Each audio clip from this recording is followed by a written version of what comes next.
اے ایمان والو، اللہ اور اس کے رسول سے آگے مت بڑھا کرو، اور دیکھو اللہ کے احکام کی پابندی میں زندگی گزارو۔ بلا شبہ اللہ سب کچھ سنتا ہے اور سب کچھ جانتا ہے۔ اے ایمان والو، اپنی آوازوں کو نبی کی آواز سے اونچا مت کیا کرو، اور نہ ہی نبی سے اس انداز میں بات کیا کرو جیسے تم ایک دوسرے سے کیا کرتے ہو۔ دیکھو کہیں ایسا نہ ہو کہ تمہارے اعمال سارے کے سارے برباد ہو جائیں اور تمہیں خبر بھی نہ ہو۔ مدرسہ محمدیہ کے اندر یہ روحانی، ایمانی، دعوتی، تربیتی ایک عظیم اور پرسکون اجتماع۔ میرے دائیں اور بائیں بیٹھے ہوئے نورانی چہرے علماء فضیلت مآب اور ذی وقار اس امت کے قائدین، میرے ہونہار بیٹے اور میرے انتہائی پیارے بھائی اور بزرگ، مائیں، بہنیں اور بیٹیاں، سب سے پہلے ہم سب اللہ سے دعا کرتے ہیں کہ اللہ تعالیٰ اس ادارے کو اپنے دین کا ایک عظیم مرکز بنا دے۔ ہمارے پیارے بھائی بھی ہیں اور بیٹوں کی طرح بھی ہیں، حضرت مولانا عبداللہ سلیم صاحب حفظہ اللہ ورعا، ان کی محنتیں اور ان کے صاحبزادے مولانا انعام اللہ صاحب اور ان کے سٹاف ممبرز اور اساتذہ کرام اور ان کے معاونین اور طلبہ اعظام، سب کو اللہ تعالیٰ عزتوں، برکتوں، سعادتوں، رحمتوں اور اپنے فضل و کرم کے ساتھ مالا مال فرما دے۔ ایک یہ بنیادی گزارش کرنا چاہوں گا کہ انشاءاللہ آپ نے اسے ایک عوامی نوعیت کا جلسہ یا کانفرنس جس میں آواز اور شور پہ زیادہ توجہ دی جاتی ہے وہ نہیں سمجھ۔ آپ نے ایسے ہی سمجھنا ہے کہ ہم قرآن مجید سیکھنے کے لیے، سنت سیکھنے کے لیے بیٹھے،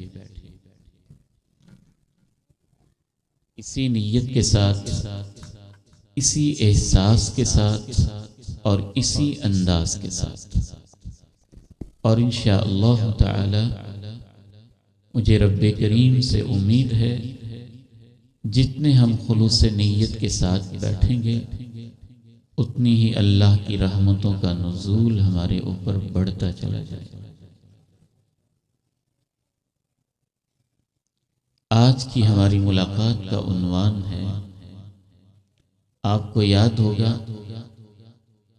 آپ سے پچھلی ملاقات میں وعدہ کیا تھا، لا الہ الا اللہ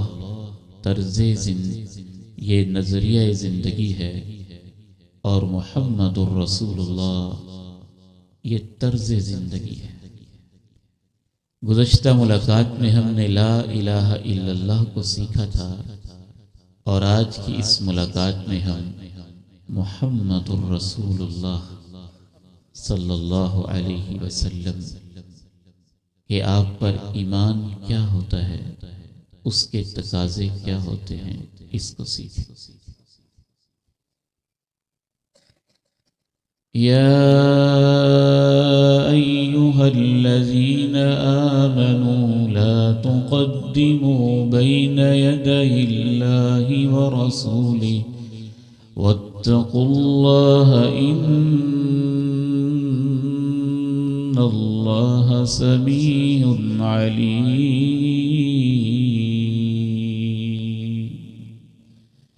یا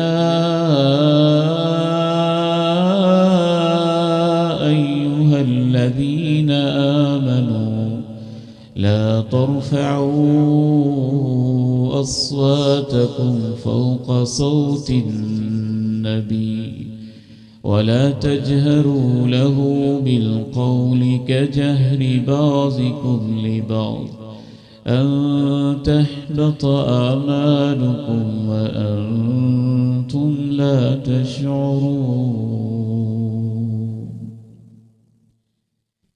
میں بڑے افسوس کے ساتھ کہوں گا، بہت سارے لوگ پوری زندگی اس دعوے میں گزارتے ہیں کہ ہمیں اللہ کے نبی سے محبت ہے،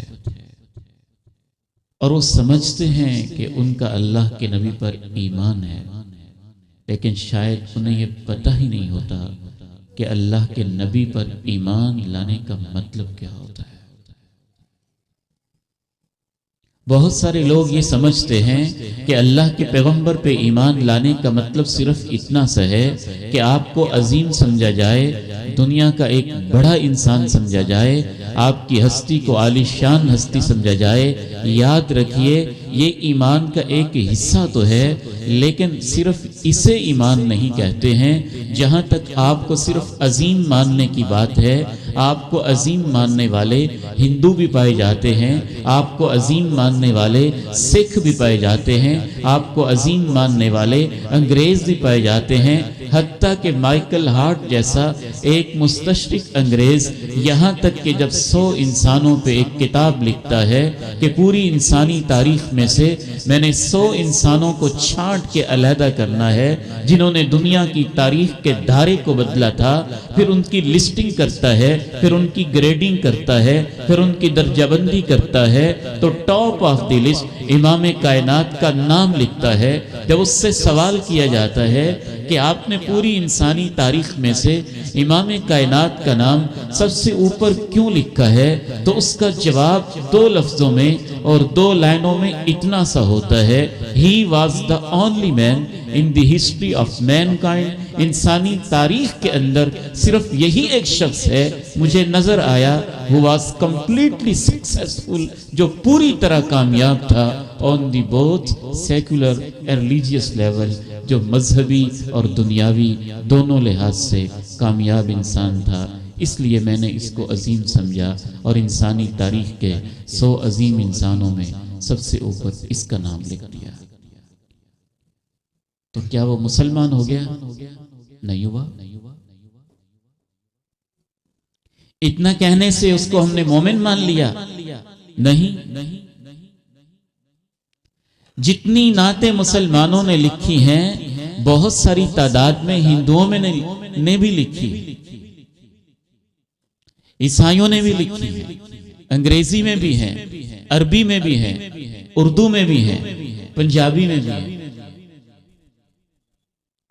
اللہ کے پیغمبر پہ ایمان لانے کا مطلب صرف یہ نہیں ہے کہ یہ سمجھا جائے کہ آپ دنیا کے سب سے عظیم انسان ہیں، اس میں تو کوئی شک نہیں کہ آپ سب سے عظیم انسان ہیں، لیکن عظیم سمجھ لینا اتنا کافی نہیں ہے. ایمان لانے کا سب سے پہلا مطلب کلمہ طیبہ کے اندر بیان ہوا ہے. اشہد ان لا الہ الا اللہ. جب آپ کلمہ شہادت پڑھتے ہیں تو آپ کیا کہتے ہیں؟ میں گواہی دیتا ہوں اللہ کے سوا عبادت کے کوئی لائق نہیں. واشہد ان محمدًا عبدہ ورسولہ. میں گواہی دیتا ہوں کہ محمد کریم علیہ السلام اللہ کے بندے ہیں، اللہ کے بھیجے ہوئے ہیں. تو ایمان لانے کا مطلب یہ ہے کہ آپ ایسی ہستی ہیں، اپنی طرف سے خود پیغمبر نہیں بنے، اللہ نے ان کو بنایا ہے. آپ خود کوئی بات نہیں کہتے، اللہ کا پیغام ہوتا ہے جو آپ کی زبان سے نکلتا ہے، وہ ایک ایک حرف صداقت ہوتا ہے. جو آپ کی زبان نبوت سے ایک حرف بھی صادر ہوتا ہے وہ اللہ ہی کا پیغام ہوتا ہے. وہ الصادق المصدوق ہیں، ان سے سچا کلام، ان سے بہتر کلام، ان سے سچا کلام، ان سے عظیم کلام کوئی نہیں ہے. ایمان لانے کا مطلب پھر یہ بھی ہے کہ وہ صرف اپنے دور کے حساب سے سچا نہیں ہے، اس وقت سے لے کے آج تک اور آج سے لے کے قیامت تک اس سے سچا کوئی نہیں ہو سکتا، ان سے بڑھ کے، ان کی سنت سے بڑھ کے، ان کی حدیث سے بڑھ کے، ان کی باتوں سے بڑھ کے صداقت والی کوئی بات نہیں ہو سکتی۔ تیسرے نمبر پہ ایمان لانے کا یہ بھی مطلب ہے ہماری آنکھیں کچھ اور دیکھتی ہوں، امام کائنات کہتے ہوں نہیں ایسے نہیں، ایسے ہے، میں اپنی نگاہوں سے دیکھ رہا ہوں، یوسف فاروقی صاحب بیٹھے ہیں، میں اپنی نگاہوں سے دیکھوں، قاری شفیق صاحب بیٹھے ہیں، میں اپنی آنکھوں سے دیکھوں، عبداللہ سلیم صاحب بیٹھے ہیں۔ فرض کیجئے امام کائنات کہہ دیں یہ عبداللہ سلیم نہیں ہے، رب ذوالجلال کی عزت کی قسم اٹھا کے کہتا ہوں، تب تک میرا ایمان پورا نہیں جب تک میں یہ نہیں کہوں گا آقا میری آنکھیں غلط ہو سکتی ہیں، آپ سچ کہتے ہیں۔ ایمان لانے کا یہ مطلب بھی ہے اپنا امام، اپنا مسلک، اپنا فرقہ کچھ بھی کہتا ہو، اللہ کے پیغمبر کہیں نہیں ایسے ہے تو میں مان جاؤں، میرا فرقہ، میرا مسلک غلط ہو سکتا ہے، پیغمبر کی حدیث آ گئی، آمنا وصدقنا۔ ایمان لانے کا یہ بھی مطلب ہے دنیا کا قانون، IMF کا قانون، ورلڈ بینک کا قانون، UNO کا قانون کچھ کہتا ہو، امریکہ اور برطانیہ کا قانون کچھ کہتا ہو، اللہ کے پیغمبر کی حدیث کہے نہیں یہ مسئلہ ایسے ہے، دنیا کے سارے قانون جوتے کی نوک پہ ہوں اور میں کہوں آمنا وصدقنا، میں نے امام کائنات کا کلمہ پڑھا ہے، یہ سارے قانون کالے اور غلط ہو سکتے ہیں، پیغمبر کی حدیث ہی سچی ہے۔ ایمان لانے کا یہ بھی مطلب ہے سائنس، سائنسدان، تجربات، social science, solid science, pure science, زمین سے متعلقہ، آسمان سے متعلقہ دنیا کے سائنسدان کچھ کہتے ہوں، اللہ کے پیغمبر کی حدیث آ جائے صحیح بخاری اور صحیح مسلم میں لکھی ہوئی اور آپ کہہ دیں نہیں ایسے ہے، تو میں دنیا کے سارے سائنسدانوں کو جب تک جھوٹا نہیں سمجھوں گا اور اللہ کے پیغمبر کی حدیث کو جب تک میں سچا نہیں سمجھوں گا میرا ایمان پورا نہیں ہوگا۔ فَلَا وَرَبِّكَ لَا يُؤْمِنُونَ حَتَّى يُحَكِّمُوكَ فِي مَا شَجَرَ بَيْنَهُمْ ثُمَّ لَا يَجِدُوا فِي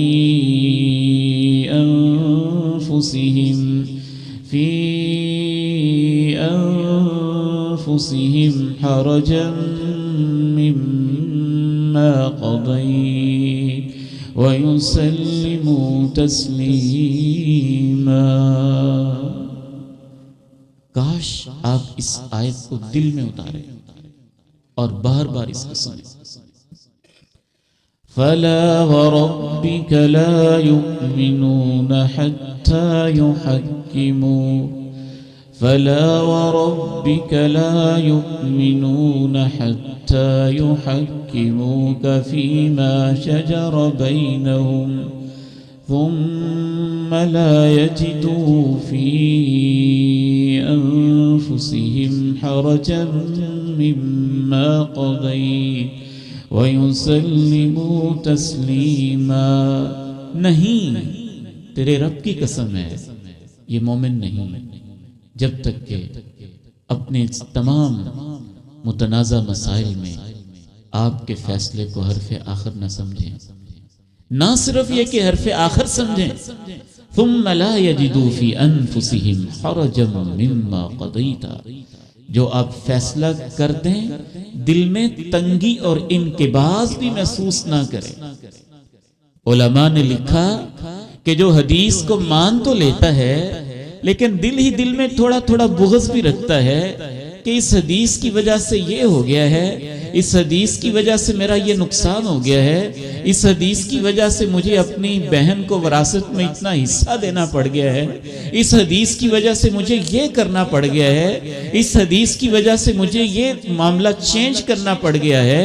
اللہ کے قرآن کا فیصلہ ہے کہ اس نے دل سے پیغمبر کو نہیں مانا ہے، وہ مومن کب ہوگا؟ وَيُسَلِّمُوا تَسْلِيمًا، جب وہ دل و جان سے اللہ کے پیغمبر کی بات کو مانے گا۔ یہ اللہ نے قسم اٹھا کے فیصلہ کیا۔ فلا وربك لا يؤمنون حتى يحكموك فيما شجر بينهم ثم لا يجدوا في أنفسهم حرجا مما قضيت ويسلموا تسلیما۔ میرے نوجوان بیٹو، میں آپ سے خصوصاً کہنا چاہتا ہوں، آج سوشل میڈیا کا دور ہے، یوٹیوب کے چینلز کا دور ہے، فیس بک کے پیجز کا دور ہے، انسٹا کے اکاؤنٹس کا دور ہے، ٹک ٹاک کی ویڈیوز اور کلپس کا دور ہے، واٹس ایپ کے گروپوں کا دور ہے، باندھ باندھ کی بولیاں ہیں، طرز طرز کے لوگ ہیں، طرح طرح کے لوگ ہیں، جس کے منہ میں تھوڑی سی زبان ہے اور جس کو 2 حرف پڑھنے آ جاتے ہیں وہ پیغمبر کی حدیثوں پہ اعتراض کرنے بیٹھ جاتا ہے۔ کوئی یہ کہتا ہے ٹھیک ہے صحیح بخاری کی حدیث تو ہے لیکن میں نے سائنس کی فلاں کتاب میں ایسے پڑھا ہے۔ کوئی یہ کہتا ہے صحیح مسلم کی حدیث تو ہے، بایو کے استاد نے مجھے ایسے پڑھایا ہے۔ کوئی یہ کہتا ہے ٹھیک ہے ابو داؤد کی حدیث تو ہے، ہسٹری ایسے کہتی ہے۔ کوئی یہ کہتا ہے ٹھیک ہے پیغمبر کی حدیث تو ہے، میرا رسم و رواج ایسے کہتا ہے۔ کوئی یہ کہتا ہے پیغمبر کی حدیث تو ہے، لاجک ایسے کہتی ہے۔ کوئی یہ بولتا ہوا نظر آتا ہے پیغمبر کی حدیث تو ہے لیکن اس کے پیچھے ریزننگ کیا ہے۔ کوئی یہ کہتا نظر آتا ہے پیغمبر کی حدیث تو ہے، اس کی سائنٹیفک جسٹیفیکیشن کیا ہے۔ کوئی یہ کہتا ہوا نظر آتا ہے پیغمبر کی حدیث تو ہے، میری عقل میں نہیں آ رہی۔ عقل میں تو آپ کے چوڑے کی بات بھی آ جائے تو آپ اس کو بھی مان لیتے ہیں، آپ کی عقل میں بات آپ کے نوکر کی بھی آ جائے تو آپ اس لیے نہیں مانتے کہ نوکر نے کہا ہے، اس لیے مان لیتے ہیں کہ میری عقل میں آ گئی ہے۔ عقل میں تو کسی کی بات بھی آ جائے تو انسان اس کو تسلیم کر لیتا ہے۔ پیغمبر پہ ایمان کا رب ذوالجلال کی عظمت کی قسم اٹھا کے کہتا ہوں مطلب یہ ہوتا ہے عقل میں آئے یا نہ آئے، سائنس مانے یا نہ مانے، تاریخ مانے یا نہ مانے، لوگ مانے یا نہ مانے، آپ کا وجدان تسلیم کرے یا نہ کرے، آپ کا پیر مانے یا نہ مانے، آپ کا بزرگ مانے یا نہ مانے، سارا جہان ایک طرف ہو جائے، امام کائنات کہہ دیں یہ بات ایسے سب کو جوتے کی نوک پہ ٹھکرا کے کہہ دینا جو آپ نے کہا وَيُسَلِّمُوا تَسْلِيمًا، سر تسلیم خم۔ اور یہ خیالی بات نہیں ہے، صحابہ نے ایسے ہی مانا۔ فَإِنْ آمَنُوا بِمِثْلِ مَا آمَنْتُمْ بِهِ فَقَدِ اهْتَدَوْا وَإِنْ تَوَلَّوْا فَإِنَّمَا هُمْ فِي شِقَاقٍ فَسَيَكْفِيكَهُمُ اللَّهُ وَهُوَ السَّمِيعُ الْعَلِيمُ۔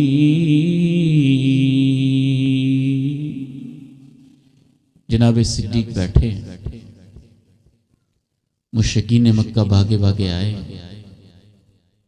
کہتے ہیں صدیق سنا ہے کیا تمہارا نبی کیا کہتا ہے؟ کیا کہتا ہے؟ وہ کہتا ہے میں اپنے گھر سے بیت اللہ سے فلسطین مسجد اقصی میں انبیاء کی امامت، اس کے بعد پہلا آسمان، پھر دوسرا آسمان، پھر تیسرا، چوتھا، پھر پانچواں، پھر چھٹا، پھر ساتوں آسمانوں کی سیر کر کے آ گیا۔ رات کے تھوڑے سے حصے میں کیا آپ مانتے ہیں؟ کیا اس دور کی لاجک یہ تسلیم کرتی ہے؟ کیا عقل میں یہ بات آتی ہے؟ صدیق سے پوچھنے والے پوچھتے ہیں ابوبکر جانتے ہو تمہارا پیغمبر کیا کہہ رہا ہے؟ کیا کہہ رہا ہے؟ ایسی خلاف عقل بات، مکہ سے فلسطین ہفتوں کی مسافت، کہتا ہے رات کے کچھ حصے میں وہاں انبیاء کی امامت بھی، پھر پہلے، دوسرے، تیسرے، چوتھے، پانچویں، چھٹے، ساتویں آسمان کی سیر بھی رات کے کچھ حصے میں کر کے واپس بھی آ گیا۔ مانتے ہو صدیق نے ایک ہی سوال کیا تھا، کون کہتا ہے؟ کہا تمہارا پیغمبر کہتا ہے۔ کون کہتا ہے؟ کہا تمہارا پیغمبر کہتا ہے۔ کہا جو وہ کہتا ہے سچ کہتا ہے۔ فلا وربك لا يؤمنون حتى يحكموك فيما شجر بينهم ثم لا يجدوا في أنفسهم حرجا مما قضيت ويسلموا تسلیما۔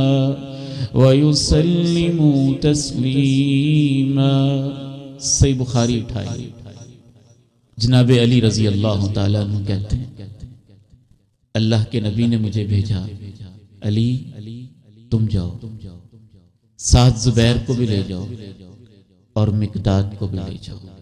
ائتوا روضۃ خاخ، مدینے سے چند کلومیٹر کے فاصلے پہ ایک جگہ ہے جس کا نام روضہ خاخ ہے، وہاں پہنچ جاؤ۔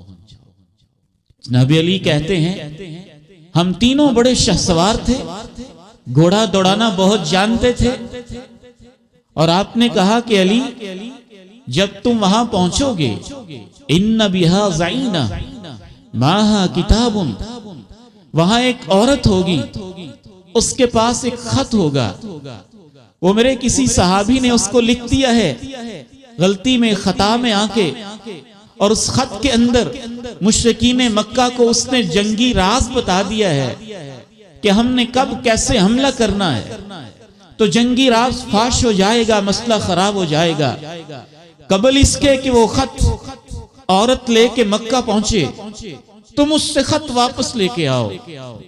جناب علی کہتے ہیں میں روانہ ہوا، زبیر بھی روانہ ہوئے، مقداد میرے ساتھ تھا، ہم روضۃ خاخ پہنچے۔ کیا ایمان تھا، کیا یقین تھا، جانتے تھے پیغمبر نے کہا ہے اس جگہ پہنچنا ہے، جانتے تھے پیغمبر نے کہا ہے وہاں عورت ہوگی، جانتے تھے پیغمبر نے کہا ہے اس کے پاس خط بھی ہوگا۔ عورت ملی، پوچھا خط نکالو، عورت نے کہا میرے پاس تو خط نہیں ہے۔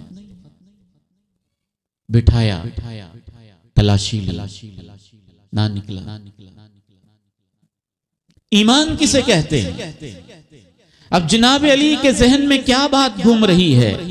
پیغمبر کی حدیث ہے، پیغمبر کا فرمان تھا علی جاؤ روضۃ خاخ پہنچو، وہاں عورت ہوگی، اس کے پاس خط ہے، عورت بھی ہے، خط بھی اس کے پاس ہے، تلاش بھی کیا ہے، ملا بھی نہیں ہے۔ آنکھیں کہتی ہیں خط نہیں ہے، تلاش کہتی ہے خط نہیں ہے، عورت کہتی ہے خط نہیں ہے، ایویڈنسز کہتے ہیں خط نہیں ہے، قرائن کہتے ہیں خط نہیں ہے، شواہد کہتے ہیں خط نہیں ہے، انویسٹیگیشن کہتی ہے خط نہیں ہے، ایمان کہتا ہے ہو نہیں سکتا، پیغمبر نے کہا تھا خط ہوگا، یہ کیسے ممکن ہے اس عورت کے پاس خط نہ ہو؟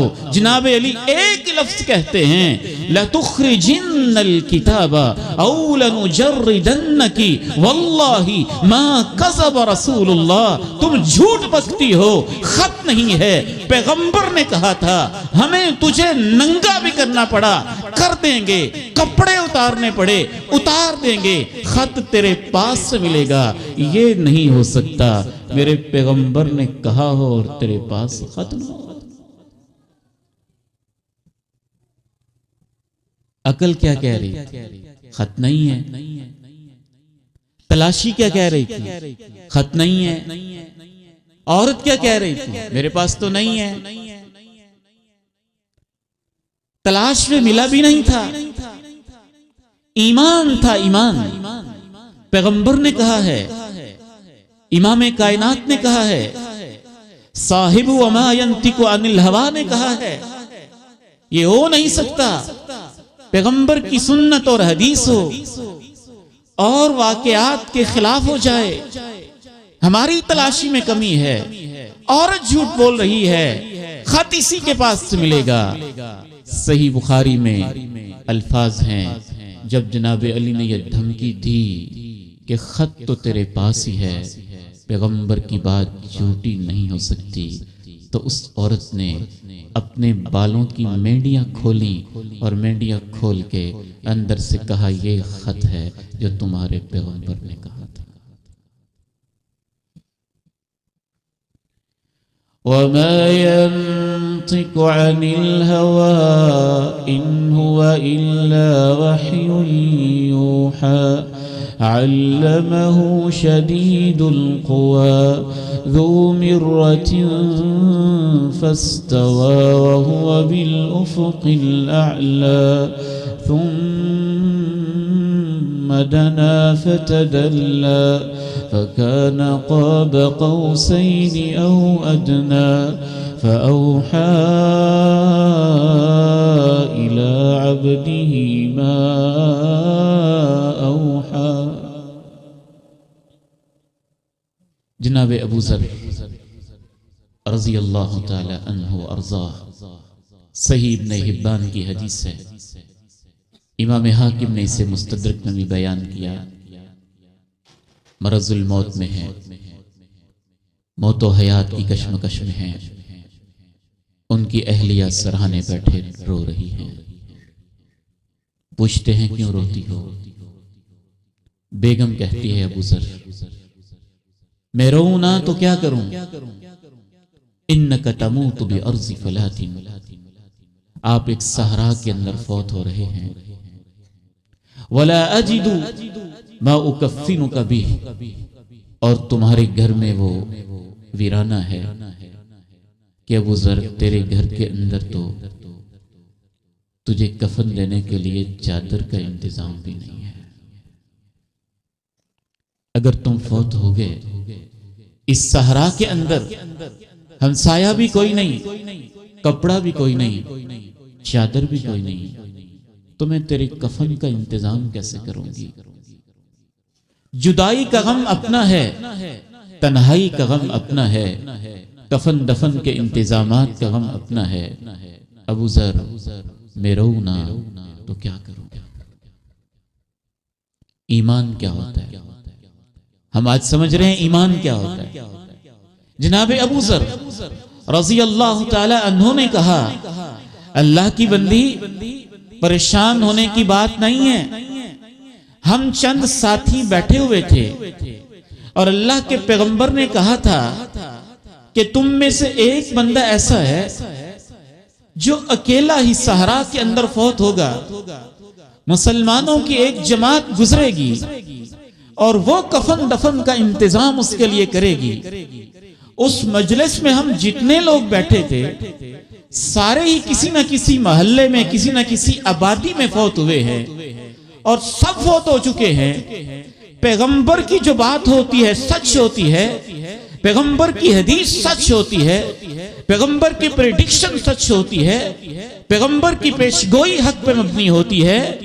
جب آپ نے کہا تھا اس وقت میں بھی تھا، سارے ساتھی آبادیوں میں فوت ہوئے ہیں، اب میں ہی اکیلا رہ گیا ہوں، یہ نہیں ہو سکتا پیغمبر کی بات پوری نہ ہو، جو بھی ہے تب تک تو فکر نہ کرنا، میری موت کے وقت اللہ کے پیغمبر کی یہ صداقت والی پیشی گوئی پوری ہوگی، ایک مسلمانوں کی جماعت آئے گی، وہ میرے کفن کا انتظام بھی کرے گی، دفن کا انتظام بھی کرے گی۔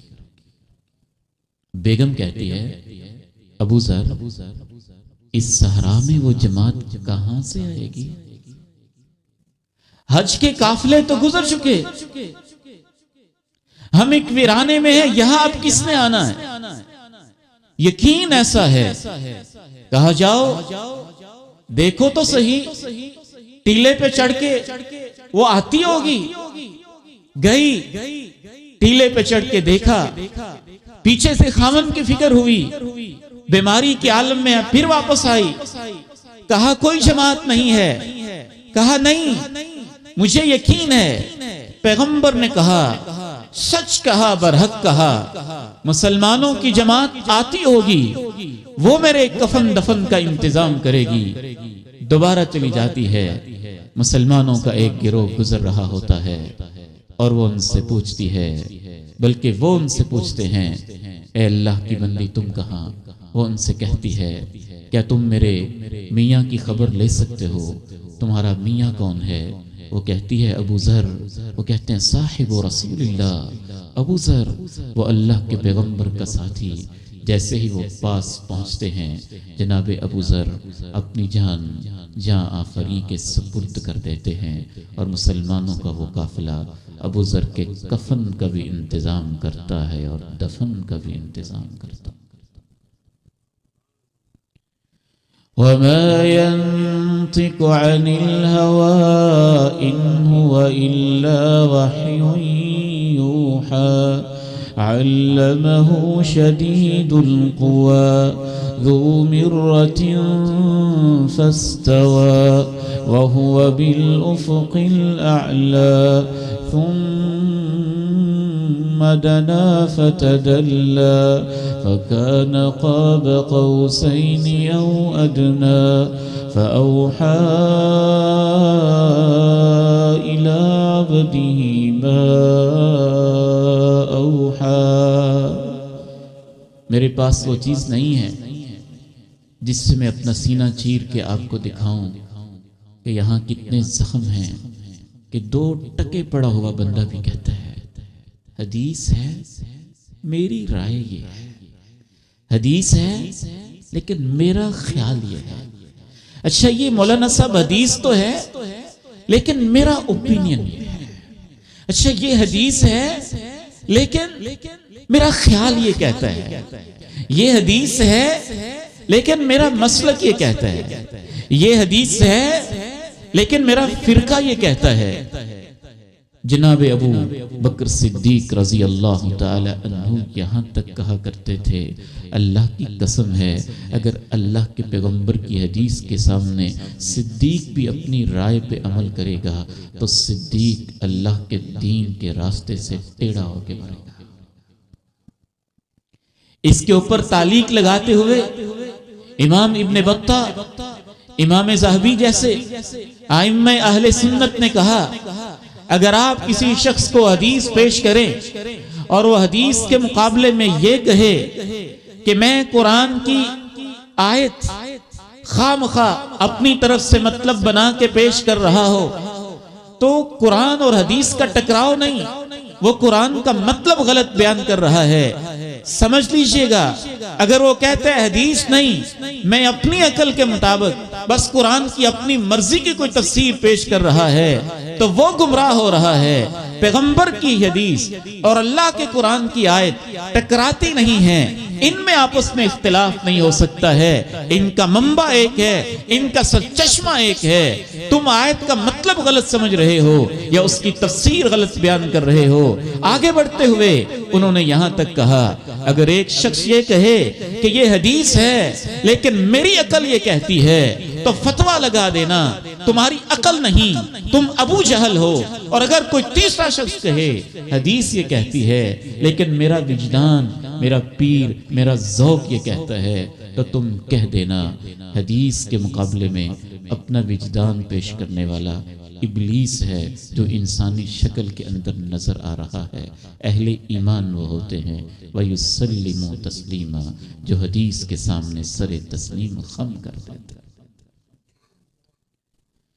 فَلَا وَرَبِّكَ لَا يُؤْمِنُونَ حَتَّى يُحَكِّمُوكَ فِي مَا شَجَرَ بَيْنَهُمْ ثُمَّ لَا يَجِدُوا فِي أَنفُسِهِمْ حَرَجًا مِّمَّا قَضَيْتَ وَيُسَلِّمُوا تَسْلِيمًا۔ میں حیران ہوتا ہوں کہ ان لوگوں کی اوقات ہی کیا ہے جن کو یہ زعم ہے میں نے اتنا پڑھ لیا ہے، میری یہ سٹڈی ہے، میری یہ ریسرچ ہے، میری یہ تحقیق ہے۔ اور آج میں بچوں کے پاس بیٹھا ہوا تھا، میں کہہ رہا تھا کہ آج کل بیچاروں کی ریسرچ نہیں ہوتی، سرچ ہوتی ہے۔ گوگل پہ یوں 2-4 انگلیاں لگائیں جو ریزلٹ سامنے آ گیا، قادیانی کا لکھا ہوا ہو، چاہے اورینٹلسٹ کا لکھا ہوا ہو، چاہے نان مسلم کا لکھا ہوا ہو، نہ اس چینل کے مالک کا پتہ، نہ اس کے کردار کا پتہ، نہ اس کے اخلاق کا پتہ، نہ اس کے ایمان کا پتہ، نہ اس کے علم کا پتہ، نہ اس کے تقوی کا پتہ، نہ اس کے ایمان کے لیول کا پتہ، نہ اس کے مشائخ اور اساتذہ کا پتہ، نہ اس کے شاگردوں کا پتہ، نہ یہ پتہ کہ اس نے کس سے علم حاصل کیا ہے۔ دو چار انگلیاں لگا کے سمجھتے ہیں کہ ہم نے بڑی سرچ کر لی ہے، وہ اس گوگل سرچ کو ریسرچ کا نام دے رہے ہوتے ہیں۔ حدیث کے لیے تو ایک ایک مہینے کے علماء نے، صحابہ نے سفر طے کیے۔ رحل جابر بن عبداللہ الى عبداللہ بن انیس مسیرۃ شہر کامل فی حدیث واحد۔ امام بخاری لکھتے ہیں سیدنا جابر رضی اللہ تعالی عنہ نے اللہ کے پیغمبر کی ایک حدیث لینے کے لیے ایک مہینے کا سفر طے کیا تھا۔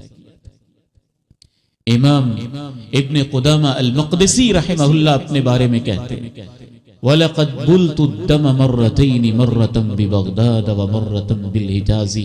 میں نے زندگی کے 2 دفعہ سنت رسول اور حدیث رسول کے علم کی خاطر میں نے اتنے سفر طے کیے ہیں کہ 2 دفعہ زندگی میں ایسے بھی ہوا مجھے پیشاب کی جگہ خون کے قطرے آیا کرتے تھے۔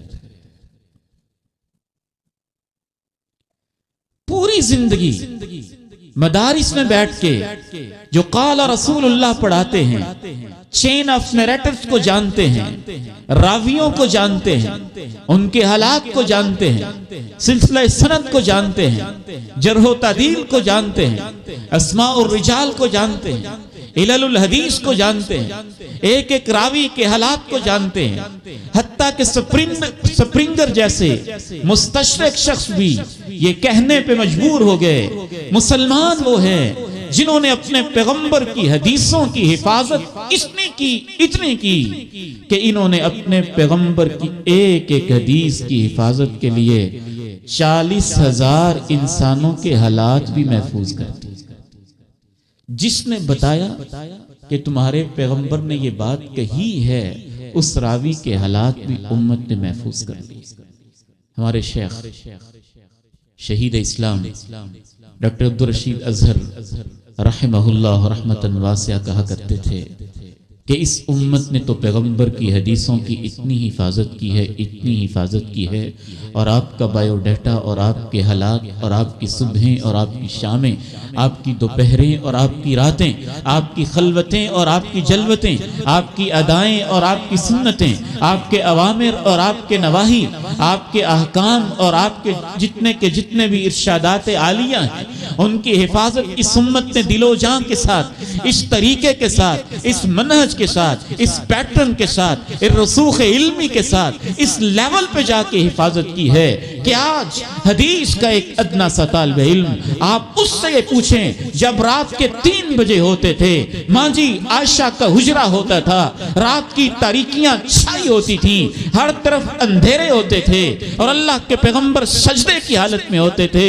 اور اس سجدے کی حالت میں اللہ کے پیغمبر کیا پڑھ رہے ہوتے تھے اور آپ نے اپنے پاؤں مبارک کو کیسے ایڑیوں کو آپس میں جوڑا ہوتا تھا۔ اللہ کے پیغمبر سے آج کے شیخ الحدیث اور محدثین آپ کو پیغمبر کی رات کی تاریکیوں کا وہ لمحہ بھی بتا دیں۔ فلا وربك لا يؤمنون حتى يحكموك فيما شجر بينهم ثم لا يجدوا في أنفسهم حرجا مما قضيت ويسلموا تسليما۔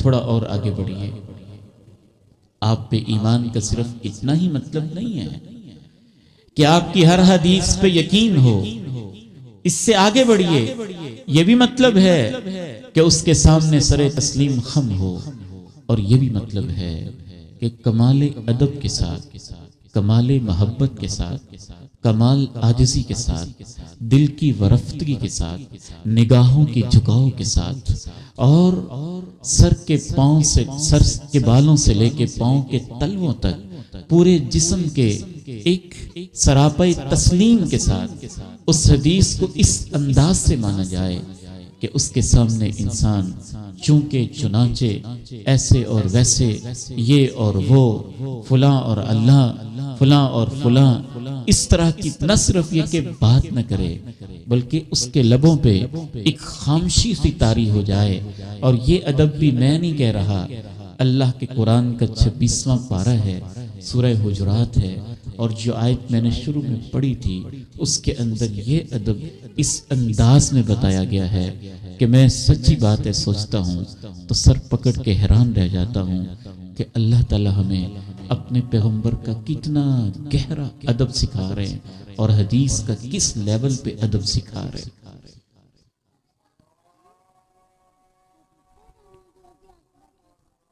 آپ اس پہ ذرا توجہ کیجیے۔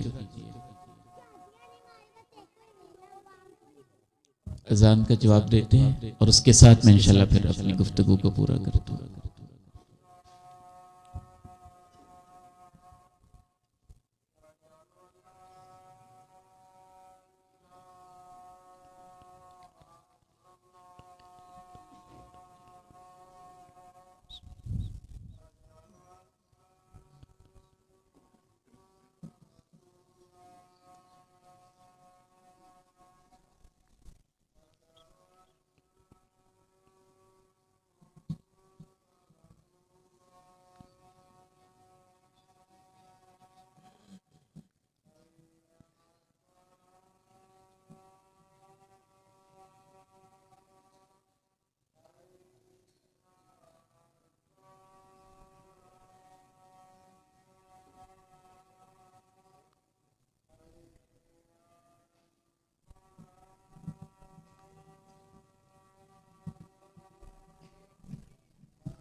رسول اللہ صلی اللہ علیہ وسلم تشریف فرمائے، جناب صدیق بھی بیٹھے، عمر فاروق بھی بیٹھے، دیگر صحابہ بھی بیٹھے۔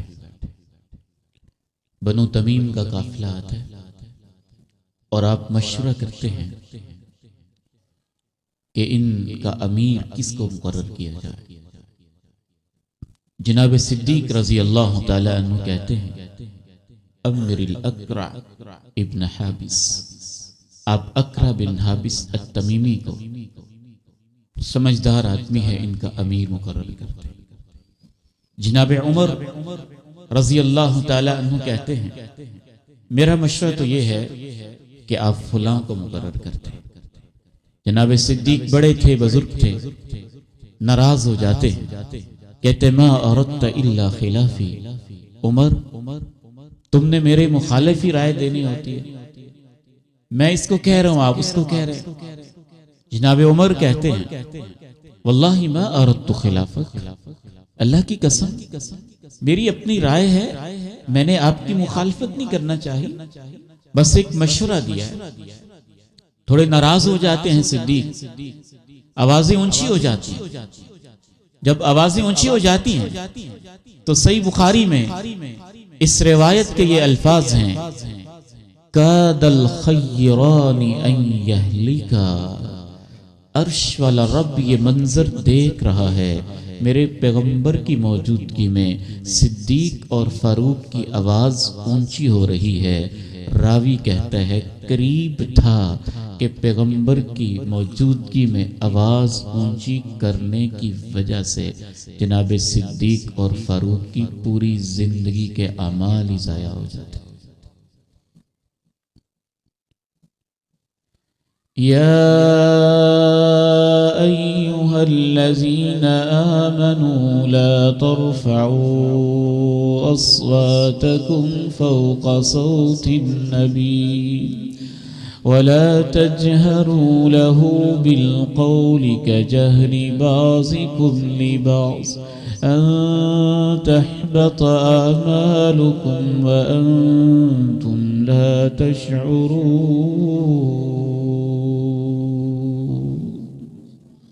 اس موقع پہ اللہ نے یہ آیت اتاری تھی، اے ایمان والو اپنی آوازیں نبی کی آواز سے اونچی مت کیا کرو، یعنی نبی کی موجودگی میں آپس میں بھی آوازیں مت اونچی کیا کرو۔ وَلَا تَجْهَرُوا لَهُ بِالْقَوْلِ كَجَهْرِ بَعْضِكُمْ لِبَعْضٍ، اور اگر میرے پیغمبر سے بات کرنی ہو تو تب بھی اونچی آواز سے بات نہ کیا کرو۔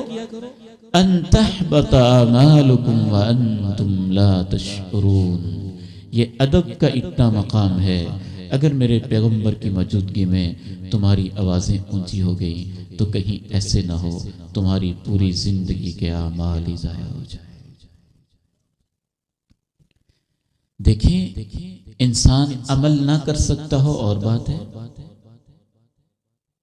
خاموش ہو جائے اور بات ہے، ادب میں چپ رہ جائے اور بات ہے، لیکن حدیث کے سامنے ٹر ٹر ٹر بولتے چلے جانا، ادھر ادھر کی آراء پیش کرتے چلے جانا اور اس کو مذاق کا نشانہ بنانا اور پیغمبر کی باتوں کا تمسخر اڑانا اور اس کے اوپر میمز بنانا اور اس کو ٹھٹھے کا ایک ذریعہ سمجھنا اور ایک دوسرے کے اوپر یوں آوازیں کسنا جس طرح سوکیانہ اور بازاری آوازیں ہوتی ہیں، یہ ساری اس بات کی نشانی ہے کہ اس بندے کے دل میں پیغمبر کی وہ عظمت نہیں ہے جو ہونی چاہیے، پیغمبر کا وہ مقام نہیں ہے جو ہونا چاہیے، پیغمبر کی وہ شان اس کے دل میں نہیں ہے وہ ہونی چاہیے۔ اللہ کا قرآن یہ نشانی بیان کرتا ہے، پیغمبر کی تعظیم کی نشانی جھنڈیاں لگانا نہیں ہے، پیغمبر کی تعظیم کی حقیقی نشانی صرف نعتیں پڑھ دینا نہیں ہے، پیغمبر کی تعظیم کی حقیقی نشانی گلیوں کو سجا دینا نہیں ہے، پیغمبر کی تعظیم کی حقیقی نشانی محفلیں برپا کر دینا نہیں ہے، پیغمبر کی تعظیم کی حقیقی علامت صرف اتنی سی نہیں ہے کہ آپ بس آپ کے حسن اور آپ کے جمال کا اور آپ کی زلفوں کا اور آپ کے چہرے کا اور آپ کے دیدار کا اور آپ کے سینے کا اور آپ کے شہر کا اور آپ کے مدینے کا تذکرہ کریں، یہ بھی محبت کا حصہ ہے، لیکن یہ سمجھ لینا صرف یہی نشانی ہے اور وہ بندہ جو اتنی نعتیں بھی پڑھ رہا ہے، گلیاں بھی سجا رہا ہے اور طرح طرح کی پتیاں بھی نشاور کر رہا ہے، نہ حدیث پڑھتا ہے نہ حدیث جانتا ہے، جب عدالت میں جاتا ہے تو حدیث کے سامنے اپنی رائے پیش کرتا ہے، جج کی کرسی پہ بیٹھتا ہے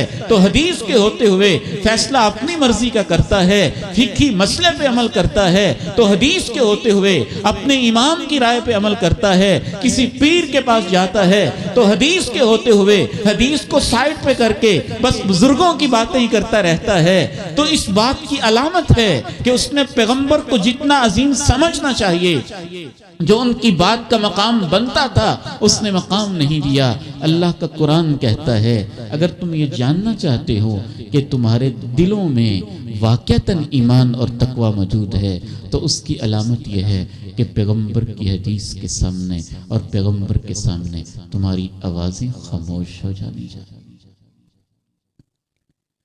إن الذين يغضون أصواتهم عند رسول الله أولئك الذين امتحن الله قلوبهم للتقوى لهم مغفرة وأجر عظيم۔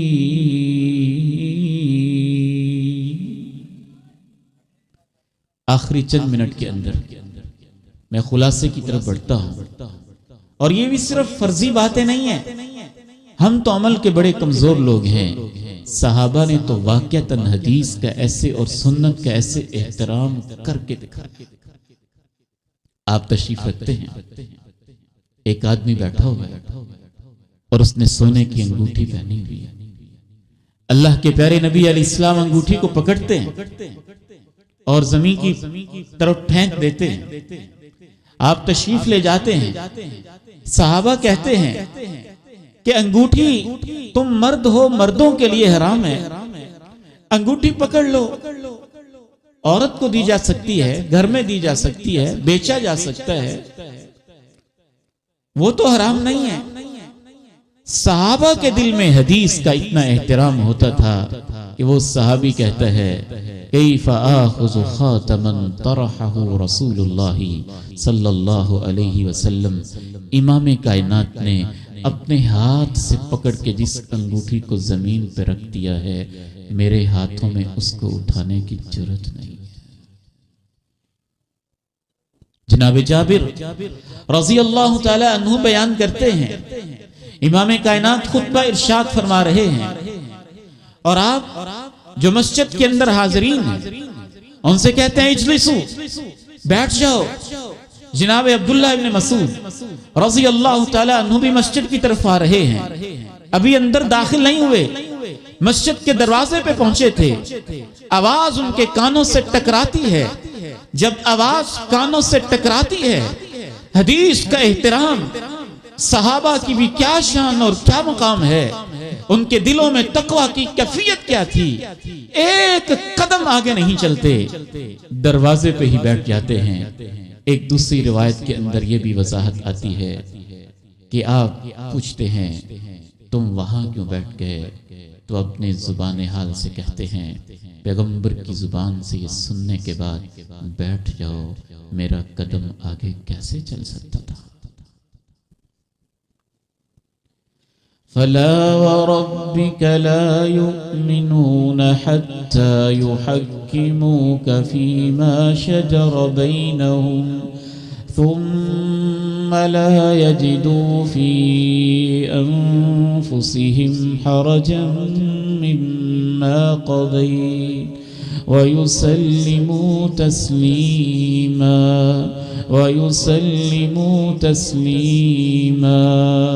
اور ایسی کیفیت ہونی بھی چاہیے کہ یہ ہستی کون سی ہے، ان کی شان کیا ہے، ان کا مقام کتنا عظیم ہے۔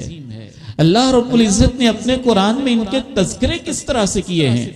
میں تو اکثر کہا کرتا ہوں، لوگ اپنے اپنے انداز سے نعتیں پیش کرتے ہیں، میں تو اپنے رب کو گواہ بنا کے کہتا ہوں، جب میں قرآن کھولتا ہوں تو مجھے تو یوں لگتا ہے اس کی ہر صورت کے اندر ہی کسی نہ کسی انداز میں اللہ نے اپنے پیغمبر کی تعریفیں کی ہوئی۔ وَالضُّحَى وَاللَّيْلِ إِذَا سَجَىٰ مَا وَدَّعَكَ رَبُّكَ وَمَا قَلَىٰ وَلَلْآخِرَةُ خَيْرٌ لَكَ مِنَ الْأُولَىٰ وَلَسَوْفَ يُعْطِيكَ رَبُّكَ فَتَرْضَىٰ۔ آپ کا رب آپ کو اتنا دے گا کہ آپ اپنے رب پہ راضی ہو جائیں گے۔ اس ہستی کا کیا مقام ہوگا جس کے بارے میں رب خود کہہ رہا ہے میں آپ کو اتنا دوں گا کہ آپ میرے اوپر خوش ہو جائیں گے۔ آپ پھر اور طرح سے اندازہ کیجئے کہ اللہ بھی پیغمبر سے اتنی محبت کر رہا ہے اور پیغمبر کی اتنی محبت اور اتنی چاہت کا بھی خیال کر رہا ہے کہ آپ آسمانوں کی طرف نگاہ اٹھاتے ہیں، بار بار نگاہ اٹھا کے دل میں خواہش لے کے آتے ہیں کاش کہ قبلہ وہ ہو جائے جس کی بنیادیں میرے بابا ابراہیم نے رکھی تھیں۔ اور اللہ آپ کی نگاہوں کو دیکھ کے کیا کہتے ہیں؟ قد نرى تقلب وجهك في السماء فلنولينك قبلة ترضاها فول وجهك شطر المسجد الحرام۔ ہم دیکھ رہے ہیں آپ آسمانوں کی طرف نگاہ اٹھا رہے ہیں، ہم جانتے ہیں آپ کے دل میں کیا ہے، جو چاہتے ہیں ہم قبلہ اسے ہی بنا دیں۔ لا اقسم بهذا البلد وانت حل بهذا البلد ووالد وما ولد۔ مجھے اس شہر کی قسم ہے، انداز دیکھیں اللہ کا، وانت حل بهذا البلد، آپ اس شہر میں رہتے ہیں۔ لا اقسم بهذا البلد وانت حل بهذا البلد۔ وقت نہیں ہے کہ میں آپ کو قرآن کی آیات پڑھ پڑھ کے سناؤں جن سے ہمیں اندازہ ہو کہ پیغمبر سے اللہ کو کتنی محبت ہے، حتیٰ کہ ماں جی عائشہ رضی اللہ تعالی عنہا صحیح بخاری کی ایک حدیث سے پتہ چلتا ہے کہ یہاں تک ایک دفعہ انہوں نے اللہ کے پیغمبر کو کہہ دیا مجھے تو ایسے لگتا ہے جو آپ چاہتے ہیں آپ کا رب بھی ویسے ہی فیصلہ کر دیتا ہے. ما ارا ربک الا یسارع فی ہواک. آپ ادھر سے کچھ چاہتے ہیں اور اللہ بھی ویسے ہی فیصلہ کر دیتا ہے, اللہ بھی ویسے ہی کہہ دیتا ہے. تو آج مدرسہ محمدیہ کے اندر آنے والے میرے نوجوان بیٹوں, میرے عزیزوں, میرے پیارے بھائیوں, میرے بزرگوں, ماؤں بہنوں, بیٹیوں, ایک ہی پیغام ہم نے پلے باندھ کے جانا ہے کہ ہم نے اللہ کے پیغمبر کی حدیث کا دل و جان سے احترام کرنا ہے انشاءاللہ, دل و جان سے احترام کرنا. اور وہ احترام یہ بھی ہے کہ حدیث کے لیے, علم حدیث کے لیے, حدیث پڑھنے کے لیے, حدیث پڑھانے کے لیے دنیا میں میں پورے ایمان اور یقین سے کہتا ہوں صرف اور صرف دین کے یہی مراکز ہیں جو حدیث کی سب سے بڑی خدمت کے مراکز ہیں. میں نے یونیورسٹیز میں پڑھا ہے, کالجز میں, یونیورسٹیز میں پڑھایا بھی ہے, قریب سے ان اداروں کو دیکھا بھی.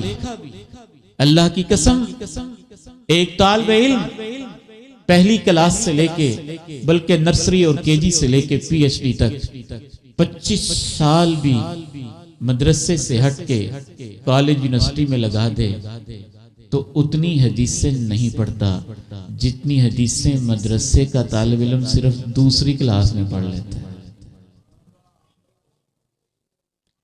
آپ اسلامیات کا پورا نصاب چھان کے دیکھ لیں.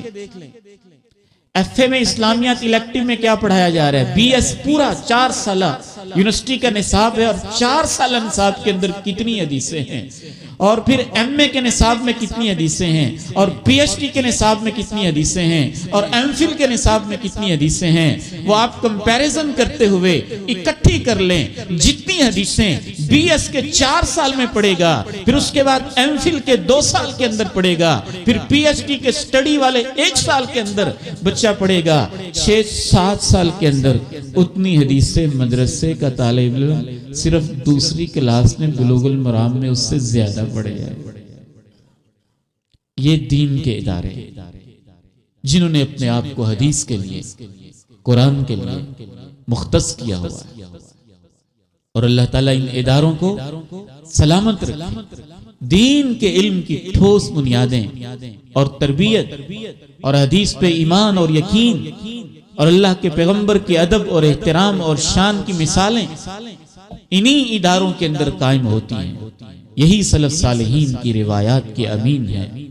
اس لیے آج کی اس عظیم الشان اجتماع میں ہم آپ کو یہ پیغام دینا چاہتے ہیں, لا الہ الا اللہ کے بعد محمد الرسول اللہ ہے, اور محمد الرسول اللہ صلی اللہ علیہ وسلم کا صرف ایک تقاضا اور آپ پہ ایمان کا صرف ایک مفہوم میں نے آپ کے سامنے رکھا ہے, اور وہ یہ ہے کہ آپ کی باتوں پہ ایمان لایا جائے, آپ کی باتوں پہ یقین کیا جائے.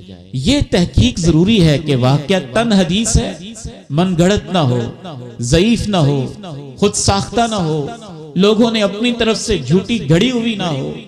جب یہ ثابت ہو جائے کہ محدثین کے مطابق یہ حدیث ہے اور یہ اتھینٹک ہے اور باقاعدہ اس کی سند صحیح ہے اور یہ ثابت ہے, تو پھر اس کے بعد اس کے سامنے اپنی رائے, اپنا قول, امام کا قول, کسی کا قول, کسی کی رائے, کسی کا اوپینین, کوئی سائنٹیفک چیز, کوئی ادھر ادھر کی تاریخی حقیقت اور ادھر ادھر کی باتیں کرنا پرلے درجے کی جہالت ہوتی ہے. چند ایک اب امتحان لینے کے لیے میں آپ کے سامنے حدیثیں رکھتا ہوں, پتہ چل جائے گا کہ ہمارا اس پہ کتنا ایمان ہے, کتنا یقین ہے. چند ایک مثال کے طور پہ اس سورہ کے اندر ہی اللہ نے جو چیزیں بتائی ہیں, روزمرہ کی زندگی میں اللہ نے جو چیزیں بتائی ہیں, ماں بہنوں بیٹیوں کے لیے ایک مثال رکھتا ہوں.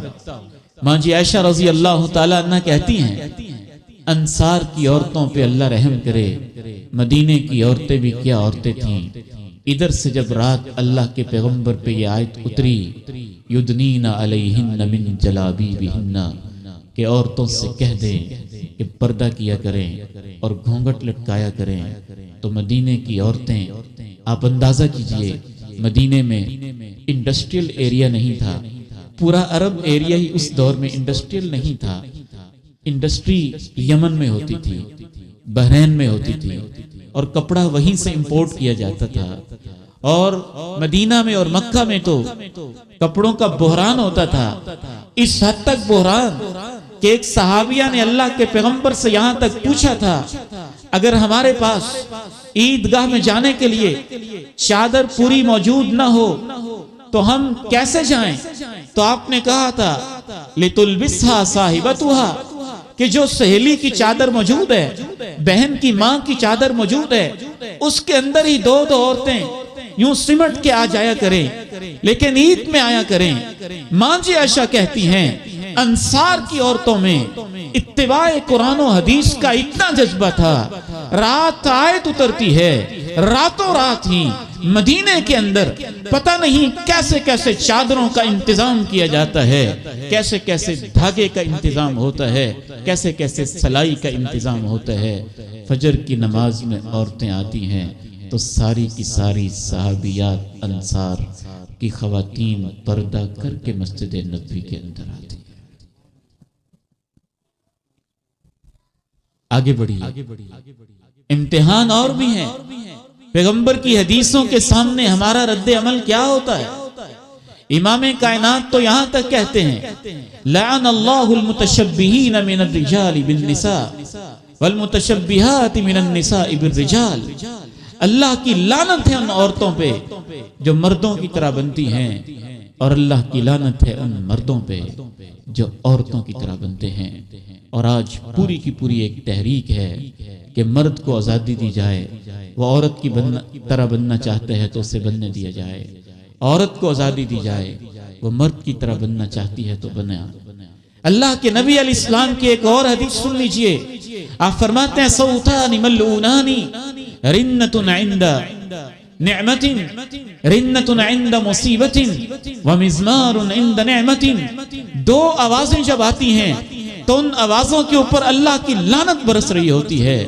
ایک وہ آواز جب انسان کو خوشی ملے تو اس وقت جو گانے بجانے کی آواز ہوتی ہے اس کے اوپر اللہ کی لعنت برس رہی ہوتی ہے۔ میرا تو ایمان ہے جب آپ ایک نئی زندگی کا آغاز کرتے ہیں اور اپنے نکاح کے اوپر، شادی کارڈ کے اوپر یہ لکھتے ہیں نکاح نصف ایمان ہے، اور یہ بھی لکھتے ہیں نکاح سنت ہے، اور یہ بھی لکھتے ہیں جوڑے آسمانوں پہ بنتے ہیں، پھر آپ بینڈ باجوں والوں کا انتظام کرتے ہیں اور ان کو اپنی جیبوں سے خرچہ بھی دیتے ہیں، اخراجات بھی کرتے ہیں، اور بینڈ بجاتے ہوئے وہ پوری بارات کا لشکر جا رہا ہوتا ہے، ادھر سے ساز بج رہا ہوتا ہے۔ میرا ایمان ہے اللہ کے پیغمبر کی حدیث کے مطابق اس پوری محفل کے اوپر اللہ کی لعنت برس رہی ہوتی ہے۔ اب امتحان آپ کا ہے، آپ کا اس پہ ایمان ہے کہ نہیں؟ پھر آپ یہ بھی فرماتے ہیں رنۃ عند مصیبہ، جب انسان پہ پریشانی آئے تو اس وقت بین کرنا۔ پھر آپ یہ بھی فرماتے ہیں لعن اللہ السالک والحالقہ، جس عورت کے اوپر پریشانی آئے اور پریشانی کے اندر وہ اپنا گریبان چاک کرے، کبھی اپنے بال منڈوا دے، کبھی اپنے گالوں کو پیٹے، جس پریشانی کے اندر کوئی اجتماع ہو، کوئی گیدرنگ ہو، کچھ لوگ ہوں، یا جس نام کے اوپر بھی، جس انداز سے بھی پریشانی کے عالم میں جو اپنے آپ کو پیٹا جاتا ہے، گالوں کو پیٹا جاتا ہے، بالوں کو نوچا جاتا ہے، تو میرا تو ایمان ہے اللہ کے پیغمبر نے کہا ہے کہ اس کے اوپر اللہ کی لعنت برس رہی ہوتی ہے۔ وہاں تو تقدیر کا فیصلہ اور صبر کا امتحان اور اللہ کی رضا کے اوپر رضامندی اور یہ کیفیت، وہیں تو صبر کا امتحان ہوتا ہے۔ ایک اور حدیث پہ سن لیجئے، رسول اللہ صلی اللہ علیہ وسلم ارشاد فرماتے ہیں خمس صلوات کتبہن اللہ فی اليوم واللیلہ، دن اور رات میں اللہ نے 5 نمازیں فرض کی ہیں، من حافظ علیہن، جو ان کی پابندی کرتا ہے، کانت لہو نورا، یہ نمازیں اس کے لیے نور بن جاتی ہیں، روشنی بن جاتی ہیں۔ میرا ایمان ہے قبر میں بھی نور بنتی ہیں، حشر میں بھی نور بنتی ہیں، پل صراط میں بھی نور بنتی ہیں، میدان محشر میں اس کے اعضاء سے نور پھوٹ رہا ہوتا ہے، بین ایدیہم و بایمانہم، اس کے آگے اور پیچھے روشنی روشنی ہوتی ہے، وبرہانا، اس سے پوچھا جاتا ہے مسلمان ہو؟ کہتا ہے مسلمان ہوں۔ پوچھا جاتا ہے دلیل کیا ہے؟ کہتا ہے اللہ میں 5 نمازیں پڑھتا تھا۔ ونجاتا، اس سے پوچھا جاتا ہے جہنم سے بچنا چاہتے ہو؟ بچنا چاہتے ہوں۔ تم نے انتظام کیا کیا ہے؟ کہتا ہے اللہ تجھے 5 وقت سجدے کرتا رہا ہوں۔ امام کائنات کہتے ہیں یہ 5 نمازیں اس کے لیے نور بھی ہوتی ہیں، ایمان کی دلیل بھی ہوتی ہیں، جہنم سے نجات کا ذریعہ بھی ہوتی ہیں۔ پھر آپ یہ بھی ارشاد فرماتے ہیں جو ان 5 نمازوں کی پابندی نہیں کرتا اس کے ساتھ کیا ہوتا ہے؟ حشرا مع فرعون وقارون وہامان وابی بن خلف، قیامت کے دن اللہ اسے میری امت سے نکال کے فرعون، قارون، حامان اور ابی بن خلف کے ساتھ کھڑا کر دیتا ہے۔ پیغمبر کی حدیث ہے۔ اس حدیث کو سننے کے بعد بھی جو بندہ نماز نہ پڑھے تو کیا اس کا ایمان ہے پیغمبر کی بات پہ؟ یا وہ اس بات کے لیے تیار ہے ٹھیک ہے میں پیغمبر کی امت سے نکل کے فرعون، قارون، حامان کے ساتھ قیامت کے دن کھڑا ہو جاؤں؟ فَلَا وَرَبِّكَ لَا يُؤْمِنُونَ حَتَّى يُحَكِّمُوكَ فِي مَا شَجَرَ بَيْنَهُمْ ثُمَّ لَا يَجِدُوا فِي أَنفُسِهِمْ حَرَجًا مِّمَّا قَضَيْتَ وَيُسَلِّمُوا تَسْلِيمًا وَيُسَلِّمُوا تَسْلِيمًا۔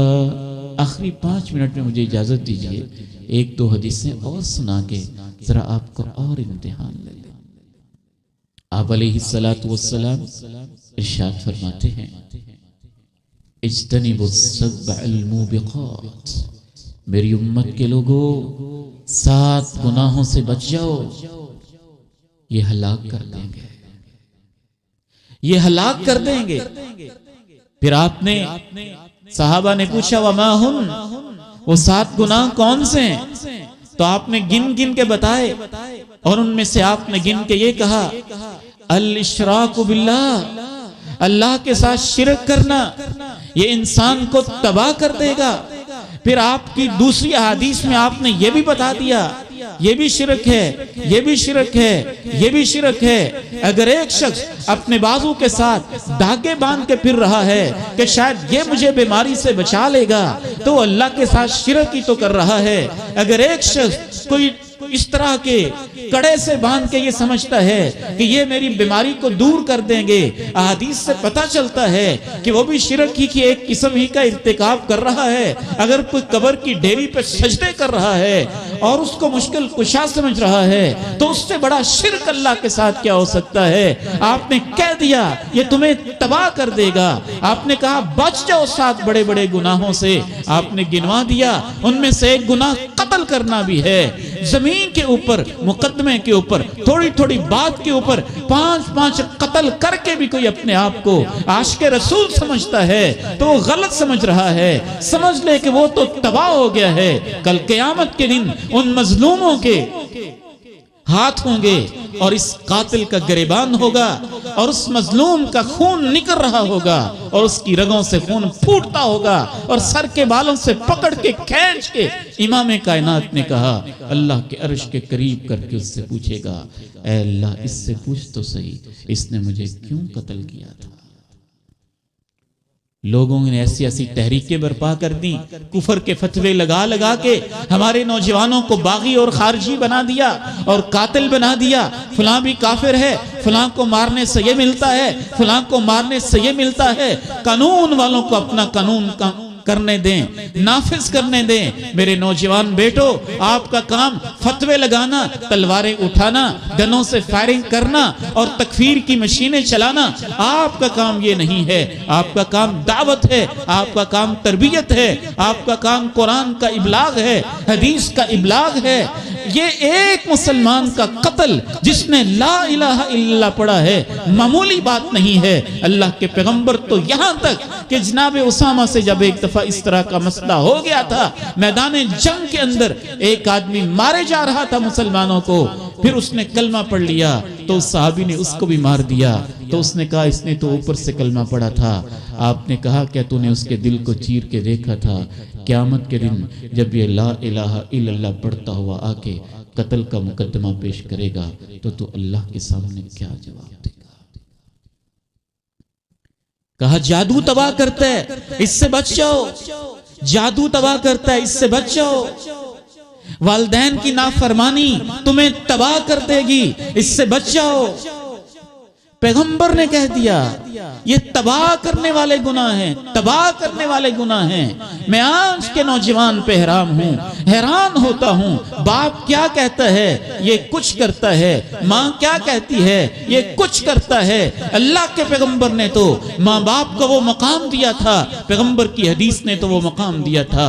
ایک نوجوان آتا ہے کہتا ہے اللہ کے نبی والدین کو روتا چھوڑ کے آ گیا ہوں، آپ کے ہاتھ پہ ہاتھ رکھ کے بیعت کرنا چاہتا ہوں، میری جان اللہ کے لیے قربان ہے، میدان جہاد میں نکلنا چاہتا ہوں۔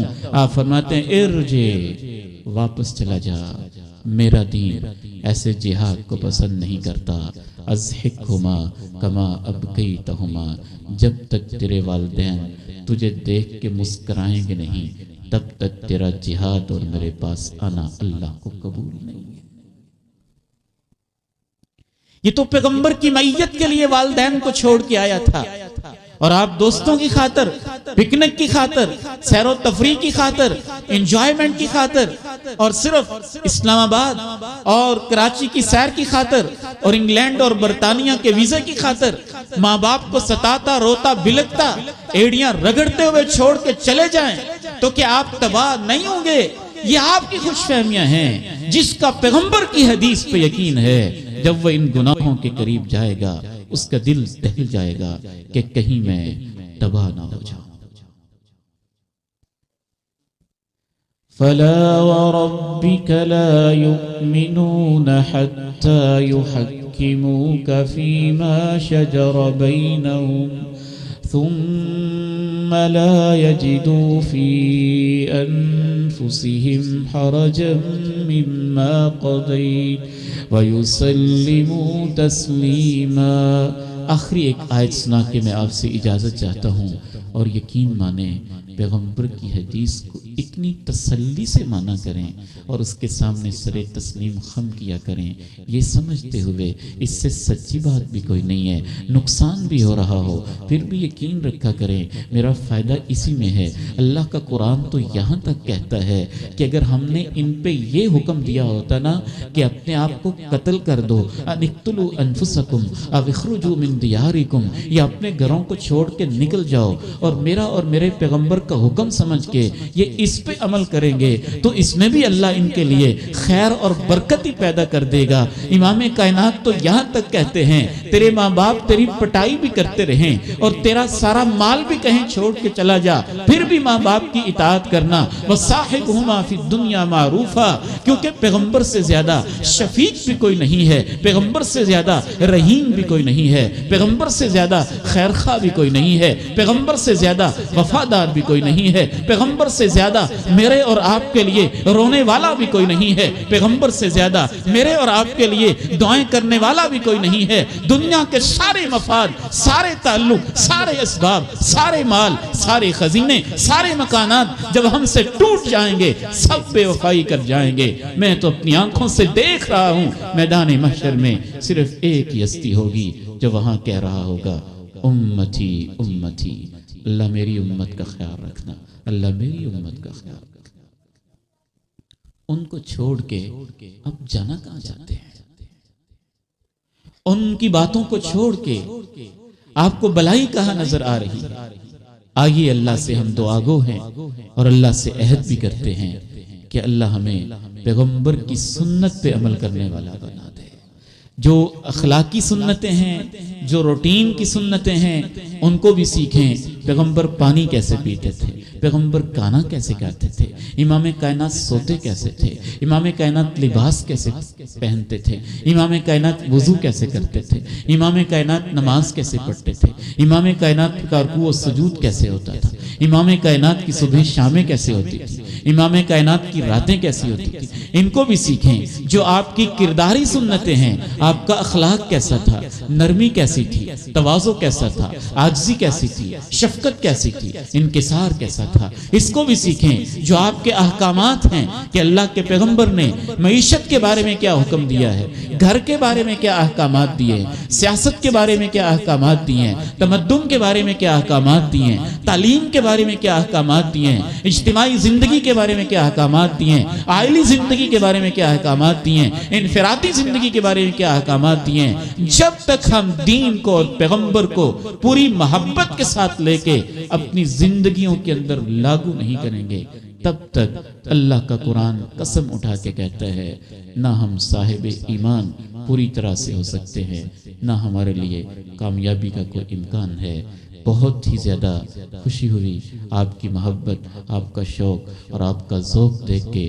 رب کریم سے دعا ہے ہمارے اس جمعہ کو رب کریم اپنے ہاں قبول بھی فرما لے، باعث نجات بھی بنا دے، باعث سعادت بھی بنا دے، پیغمبر کی رفاقت کا ذریعہ بھی بنا دے، آپ کے حوض کوثر سے پانی بھی ہمیں نصیب فرما دے، آپ کی شفاعت بھی نصیب فرما دے، ہمیں آپ کی سنتوں کا عمل کرنے والا اور ان کی طرف دعوت دینے والا بھی بنا دے، ہمیں آپ کی حدیثوں کا رکھوالا اور خادم بھی بنا دے، ہمیں اللہ اپنے قرآن اور دین کا نوکر بھی بنا دے۔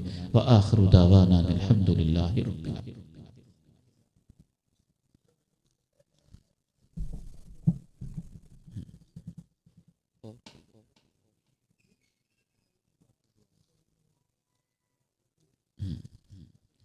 ایک تو آپ سے دعائے خیر کی درخواست کی گئی ہے، وہ بھی انشاءاللہ ہم کرتے ہیں۔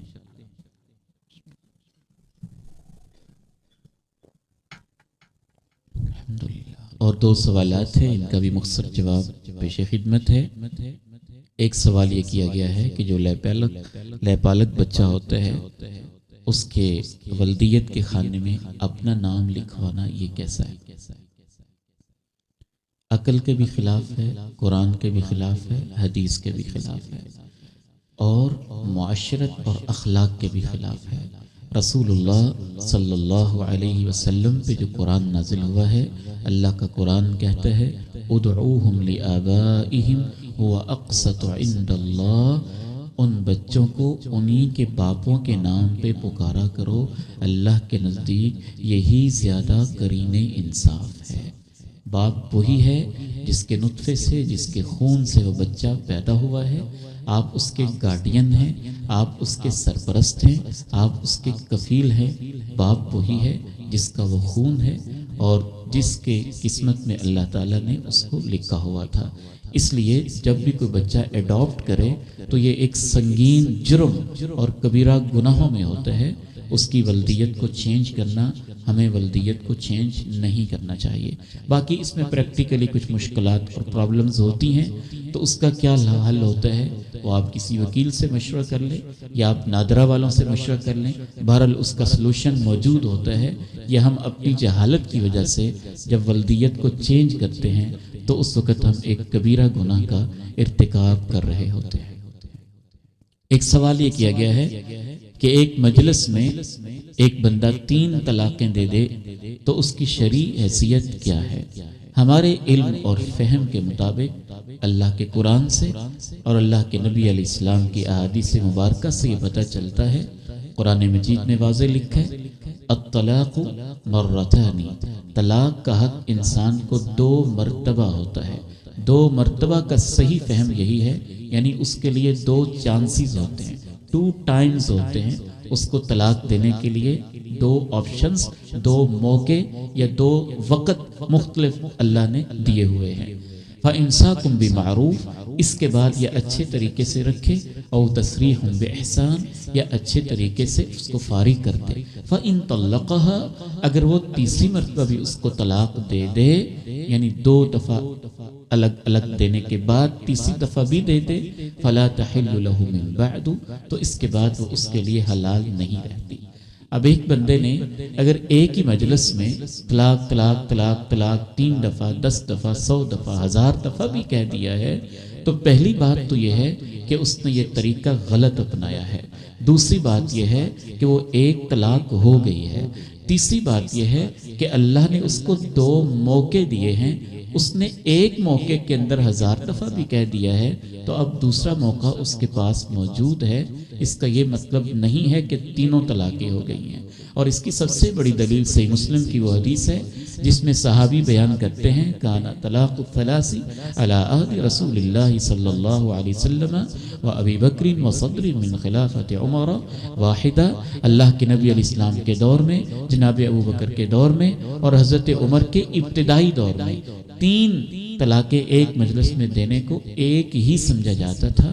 پھر جناب عمر رضی اللہ تعالی عنہ نے ایک سزا دینے کے لیے وقتی طور پہ یہ قانون بنا دیا کہ لوگ چونکہ سنت کے خلاف طریقے طلاقیں دے رہے ہیں اور اس کو انہوں نے مذاق بنایا ہوا ہے، آئندہ جس نے ایک مجلس میں دی اس کی تینوں نافذ ہو جائیں گی۔ یہ حضرت عمر نے وقتی طور پہ سزا دینے کے لیے کہ یہ طریقہ غلط ہے، یہ اپنا فیصلہ نافذ کیا تھا ایک تعزیری اور ثوابدیدی اختیارات کے تحت، وگرنہ شرعی مسئلہ شروع سے یہی تھا اور آج بھی یہی ہے، اور قرآن مجید سے بھی یہی معلوم ہوتا ہے کہ اللہ تعالیٰ نے انسان کو 2 موقع مختلف دیے ہیں۔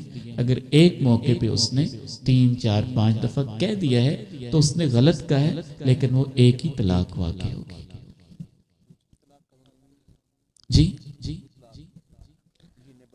اور طلاق دینے کا جو صحیح طریقہ ہے، پہلی بات تو یہ ہے کہ ہمارے ہاں سب سے بڑی غلط فہمی یہ ہے کہ ہم نے طلاق کو ایک دھمکی سمجھا ہوا ہے، یا اس کو ایک لٹکاتی ہوئی تلوار ہم نے بنایا ہوا ہے، لٹکتی ہوئی، کہ جب کوئی موقع بنا ہم یہ کہہ دیتے ہیں یہ کر دوں گا وہ کر دوں گا۔ قرآن مجید یہ ترتیب بتاتا ہے کہ اگر میاں بیوی کی آپس میں کسی وجہ سے نہیں بن رہی ہے تو سب سے پہلا سٹیپ یہ ہوتا ہے کہ اپنی بیوی کو سمجھائے، دوسرا سٹیپ یہ ہوتا ہے اس سے بائیکاٹ کرے، تیسرا سٹیپ یہ ہوتا ہے کہ وہ اس سے جو ایک ازدواجی معاملات ہیں ان کا بائیکاٹ کرے اور اپنے بستر علیحدہ کرے، چوتھا سٹیپ یہ ہوتا ہے کہ وہ کسی ثالث کو اندر شامل کر کے، عورت کے کسی بڑے کو شامل کر کے، اپنے بھی کسی بڑے کو شامل کر کے ٹیبل ٹاک پہ بٹھائے اور جو وجہ ہے تنازع کی اس کو حل کرنے کی کوشش کرے۔ پھر 5واں سٹیپ یہ ہوتا ہے، اس کے بعد بھی اگر نہیں وہ سمجھتا کہ ہماری آپس میں نہیں بن رہی ہے تو آخری آپشن ایک یہ بھی ہوتا ہے تھوڑی گھر کے اندر سختی کر کے دیکھ لے، اور پھر 6واں سٹیپ یہ ہوتا ہے پھر بھی سمجھتا ہے کہ کسی طرح سے شاید اب ہمارا آپس میں رہنا ممکن نہیں ہے، تو بڑی پلاننگ کے ساتھ، شعور کے ساتھ، آگہی کے ساتھ، سوچ سمجھ کے، مشورہ کر کے اگر وہ یہی فیصلہ کرتا ہے میں نے ڈیورس دینی ہے، تو پھر اس کے لیے بھی باقاعدہ انسان دیکھے کہ عورت کہیں پیریڈز کے اندر تو نہیں ہے، پیریڈز میں وہ طلاق نہ دے، پھر وہ دیکھے کہ حالت طہر میں ہے، طہر کے اندر دے، یعنی پاکی والے ایام میں ہے، پھر وہ دیکھے کہ طہر ایسا ہو جس میں اس نے بیوی سے تعلق قائم نہ کیا ہوا ہو، تو اس حالت میں طلاق دے، اور پھر شریعت اس کو بہتر سمجھتی ہے کہ ایک ہی طلاق دے دے، بس ٹھیک ہے، پھر حالات کا انتظار کریں، ممکن ہے بعد میں صلح کا ارادہ بن جائے۔ اب ہمارے اسٹام فروش بھی جاہل ہوتے ہیں، جو یونین کونسل کے اندر لوگ بیٹھے ہوتے ہیں وہ بھی جاہل ہوتے ہیں، وہ 3 نوٹس اور پتہ نہیں کیا کیا بھیجے بغیر سمجھتے ہیں شاید مسئلہ ہی حل نہیں ہوگا۔ ایک طلاق دیں، ٹھیک ہے، آپ کی نہیں بنتی تو شریعت یہ کہتی ہے 3 مہینے عورت کے پاس، تقریباً 3 مہینے ہم کہتے ہیں، ویسے بنیادی طور پہ ہے 3 دفعہ اس کو مینسز آئیں تو وہ انتظار کا پیریڈ ہے، اس دوران وہ اس کی بیوی ہے۔ اگر اس کے دوران ان کی صلح ہو جاتی ہے تو اس کی بیوی ہے، ہاتھ پکڑے اور گھر لے آئے۔ اگر اس دوران صلح نہیں ہوتی ہے اور عدت گزر جاتی ہے تو پھر میاں بیوی کی آپس میں سیپریشن ہو جاتی ہے، عورت آزاد ہو جاتی ہے، وہ آگے نکاح کر سکتی ہے۔ اور آپ نے ایک طلاق دی ہوئی ہے وہ آپ کے کھاتے میں اکاؤنٹ ہو گئی ہے۔ 3 مہینے کے بعد بھی آپ کا ارادہ بن گیا، آپ چلے دوبارہ صلح کرنا چاہتے ہیں، سال بعد بھی بن گیا ہے، تو ایک ہی طلاق آپ نے دی ہے صحیح طریقے کے مطابق، تو آپ سال بعد بھی صلح کر سکتے ہیں۔ تو جب ہم اپنی طرف سے غلط طریقے سے طلاق دیتے ہیں تو اس سے گھر بھی زیادہ اجڑتے ہیں اور معاملات بھی زیادہ خراب ہوتے ہیں، اور اس کا سارا مسئلہ یہ ہوتا ہے وہی جو آج کا موضوع تھا کہ ہم قرآن و حدیث کو سمجھتے نہیں ہیں یا اس کو علماء سے سیکھتے نہیں ہیں۔ میں تو کہتا ہوں اس وقت تک شادی نہیں ہونی چاہیے جب تک پہلے عبداللہ سلیم صاحب کے پاس 1 مہینے کا یہاں کے نوجوان نکاح کا کورس نہ کر لیں کہ نکاح ہوتا کیا ہے، اس کی شرائط کیا ہوتی ہے، ایجاب و قبول کیا ہوتا ہے، میاں بیوی کے حقوق و فرائض کیا ہوتے ہیں، ڈیوٹیز کیا ہوتی ہیں۔ میں تو بلکہ اکثر یہ بھی کہتا ہوں کہ ہم چھوٹی سی بائیسیکل بھی لینا، موٹر بائیک بھی لیں 1.5 لاکھ 2 لاکھ کی، تو کسی اناڑی کے ہاتھ میں نہیں دیتے کہ ایکسیڈنٹ کر لے گا، اور اچھے بھلے نوجوانوں کو زندگی بھر پال پال کے بغیر سمجھائے بغیر تربیت کرے ان کی شادی کر دیتے ہیں، پھر وہ تباہی مچاتے ہیں اور خاندان کی بھی تباہی کا باعث بن رہے ہوتے ہیں۔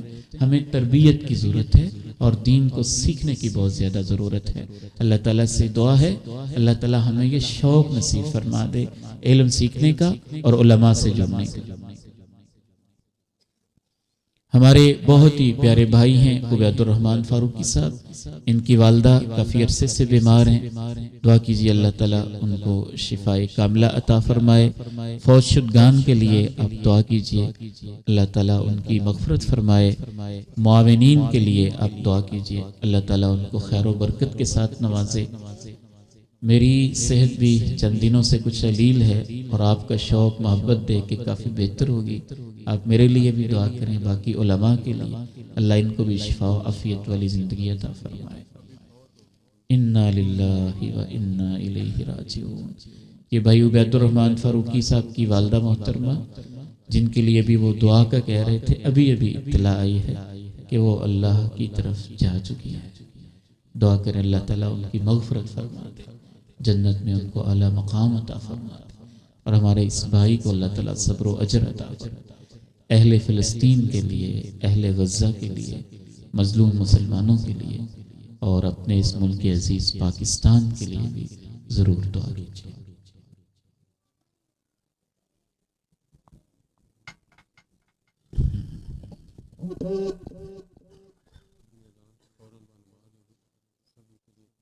تمام احباب کو ہمارے پیارے بھائی مولانا عبداللہ سلیم صاحب کی طرف سے اور ان کی ٹیم کی طرف سے اور آج اس ادارے کی طرف سے آپ کو دعوت ہے، ان کی دعوت قبول کیجیے گا۔ آپ کے لیے ضیافت کا اہتمام ہے، ابھی اذان ہوگی، اذان کے فوراً بعد نماز ہوگی، اور نماز کے فوراً بعد آپ کی خدمت اور تواضع ہے، اس دعوت کو ضرور قبول کر کے جائیے۔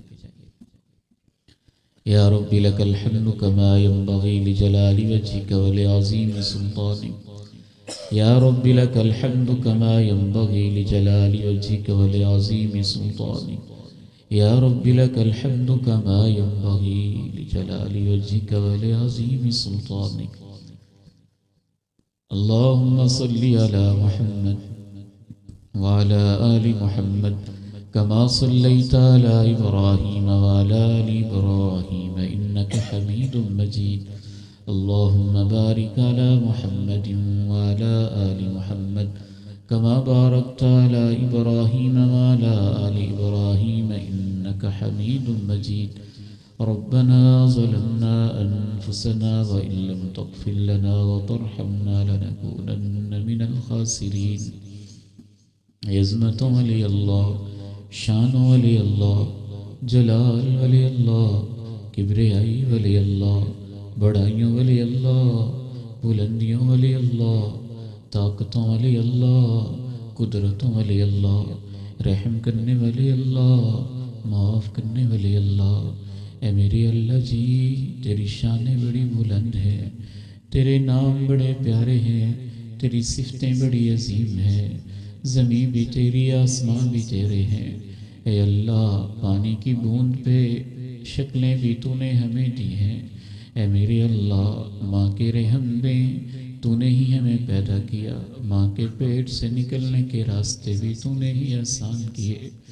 اے میرے سنے اللہ جی جتنی اے میرے اللہ تعریفیں تمام نبیوں نے کی ہیں، تمام اولیاء نے کی ہیں، صحابہ نے کی ہیں، اے اللہ وہ ساری ہماری طرف سے بھی اے میرے مولا تو قبول فرما لے۔ اے اللہ تیری اتنی تعریفیں ہیں جس سے آسمان بھی بھر جائیں، زمینیں بھی بھر جائیں، تیری اتنی تعریفیں ہیں جتنے تیرے کلمات کی سیائیاں، تیری اتنی تعریفیں ہیں جتنا تیرے عرش کا وزن۔ سبحان اللہ و بحمدہ عدد خلقہ و رضا نفسی و زنۃ عرشہ و مداد کلماتی۔ اللہم صل وسلم علی نبینا محمد۔ ربنا ظلمنا أنفسنا وإن لم تغفر لنا وترحمنا لنكونن من الخاسرين۔ اے مولا کریم رب العالمین ارحم الراحمین، ہم تیرے گھر میں بیٹھے ہیں، نماز پڑھ کے بیٹھے ہیں، وضو کی حالت میں ہیں، اے میرے مولا ہم میں سے بہت سارے ساتھی سفر میں بھی ہیں، تیرے دین کی باتیں سنی ہیں، تیرے پیغمبر کے تذکرے ہوئے ہیں، تیرے قرآن کی آیتیں پڑھی گئی ہیں، اے میرے مولا کریم تجھ سے درخواست ہے کہ ہمیں اپنے گھر سے خالی نہ واپس لوٹا۔ اے میرے مولا تیرے سچے نبی نے بتایا ہے دین کی محفل ہوتی ہے، فرشتے واپس جاتے ہیں، سوال و جواب ہوتے ہیں، تو آخر میں کہتا ہے گواہ ہو جاؤ میں نے ان سب کو معاف کر دیا ہے۔ فرشتے کہتے ہیں اللہ جی ان میں ایک بندہ اپنے کسی کام سے آیا تھا، اے اللہ میں اس حدیث کو پڑھ کے تیری رحمت پہ جھوم جھوم جاتا ہوں، میرے اللہ جی تو کتنا رحیم ہے۔ تو کہتا ہے جو ان کے پاس آ کے بیٹھ گیا تھا میں نے اس سے بھی محروم نہیں کیا، اسے بھی معاف کر دیا ہے۔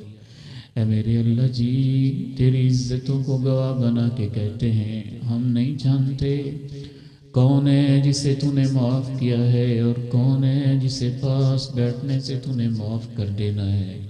اللہ جی ہم اتنا ضرور کہنا چاہتے ہیں کہ بس تو ہمیں معاف کر دے، اے میرے اللہ جی تو ہمیں معاف کر دے۔ ربنا اغفر لنا ذنوبنا وإسرافنا في أمرنا وثبت أقدامنا وانصرنا على القوم الكافرين۔ اے اللہ ہمارے پیارے بھائی عبداللہ سلیم حفظہ اللہ، ان کی محنتیں، ان کے بیٹے کی محنتیں، ان کی ٹیم کی محنتیں، معاونین کی محنتیں، اے میرے مولا تو قبول فرما لے۔ یہ دین کے مرکز ہیں اللہ، ان کو قیامت تک کے لیے آباد فرما دے۔ علماء کا آنا قبول فرما لے، ہمارے بھائیوں کا بیٹوں کا آنا قبول فرما لے، ماؤں بہنوں بیٹیوں کا آنا قبول فرما لے۔ اللہ جی ہمارا یہ سفر قبول فرما لے، ہماری یہ باتیں قبول فرما لے، ہماری یہ مجلس قبول فرما لے۔ اے اللہ ایک ماں جی تیرے پاس ابھی ابھی پہنچی ہیں، اے اللہ ہمارے پیارے بھائی فاروقی کی والدہ محترمہ اپنی اس بندی کو معاف کر دے، انہیں جنت میں اعلیٰ مقام عطا فرما دے۔ اللہم اغفر لہا وارحمہا وادخلہا جنت الفردوس۔ اے اللہ اس مجلس میں جو بھی بیمار ہے اسے شفا عطا فرما دے، اپنے اس فقیر بندے کو بھی شفاء کاملہ عاجلہ عطا فرما۔ اے اللہ ہماری بڑی ضرورتیں ہیں، ساری ہی ضرورتیں پوری فرما دے۔ اے اللہ جتنے ہمارے فوج شدگان ہیں ان کی بخشش فرما دے۔ یہ جگہ دینے والے، اس کی بنیاد رکھنے والے، خدمتیں کرنے والے جتنے تیرے پاس پہنچ چکے ہیں تو ان کی قبروں کو جنت کا باغیچہ بنا دے۔ اے اللہ اس مجلس میں جتنے لوگ ہیں، ہم میں سے جن کے والدین آج دنیا میں نہیں ہیں تو ان کی قبروں کو جنت کا باغیچہ بنا دے۔ رب ارحمہما کما ربیانی صغیرا، رب ارحمہما کما ربیانی صغیرا، رب ارحمہما کما ربیانی صغیرا، رب ارحمہما کما ربیانی صغیرا۔ ان کے والدین زندہ ہیں اللہ ان کو اپنے والدین کا قدردان بنا دے، ان کے والدین کو صحت والی، عافیت والی، ایمان والی زندگی عطا فرما دے۔ یا اللہ یہاں بہت سارے نوجوان بیٹے ہیں، بیٹیاں ہیں اللہ، ان سب کی عزتوں کی حفاظت فرما لے۔ ان کو اپنے دین کا فہم و شعور عطا فرما دے۔ اے اللہ اپنے پیغمبر کی سچی محبت عطا فرما دے، ان کی دلی تعظیم کرنے کی توفیق نصیب فرما دے، ان کی حدیثوں پہ کامل ایمان و یقین نصیب فرما دے، ہمیں اپنے قرآن کا خادم اور نوکر بنا لے۔ اے اللہ فلسطین کے مظلومین، غزہ کے بچے، غزہ کی بچیاں، اے میرے اللہ جی، وہ 70,000 شہید اور ان کی لاشیں اور ان کے بہتے ہوئے خون اور اڑتے ہوئے پرخچے اور جسم کے ٹکڑے اور بنے ہوئے مکان کے ملبے کے ڈھیر، اے میرے مولا، اے میرے اللہ جی، اے میرے سونے اللہ جی، ہم سے یہ سب کچھ نہیں دیکھا جاتا۔ اے میرے اللہ جی، ہمارے دلوں پہ زخم ہے، تیرے نبی کے یہ دشمن، اے اللہ غزہ کے مظلومین کے ساتھ بہت برا سلوک کر رہے ہیں۔ اے میرے اللہ، اے میرے اللہ، تو ان مظلومین کی مدد فرما دے، شہیدوں کے خونوں کی لاج رکھ لے۔ اے میرے سونے اللہ، اللہم انصر اخواننا المظلومین فی فلسطین، اللہم انصرہم نصرا عزیزا وافتح لہم فتحا مبینا۔ فلسطین کے ساتھ جتنے بھی خیر خواہ لوگ ہیں ان سب کی مدد فرما دے، جو اس کاز کے دشمن ہیں ان کو ذلیل و رسوا فرما دے۔ اے میرے اللہ اپنے نبی کے دشمنوں کو تباہ و برباد فرما دے۔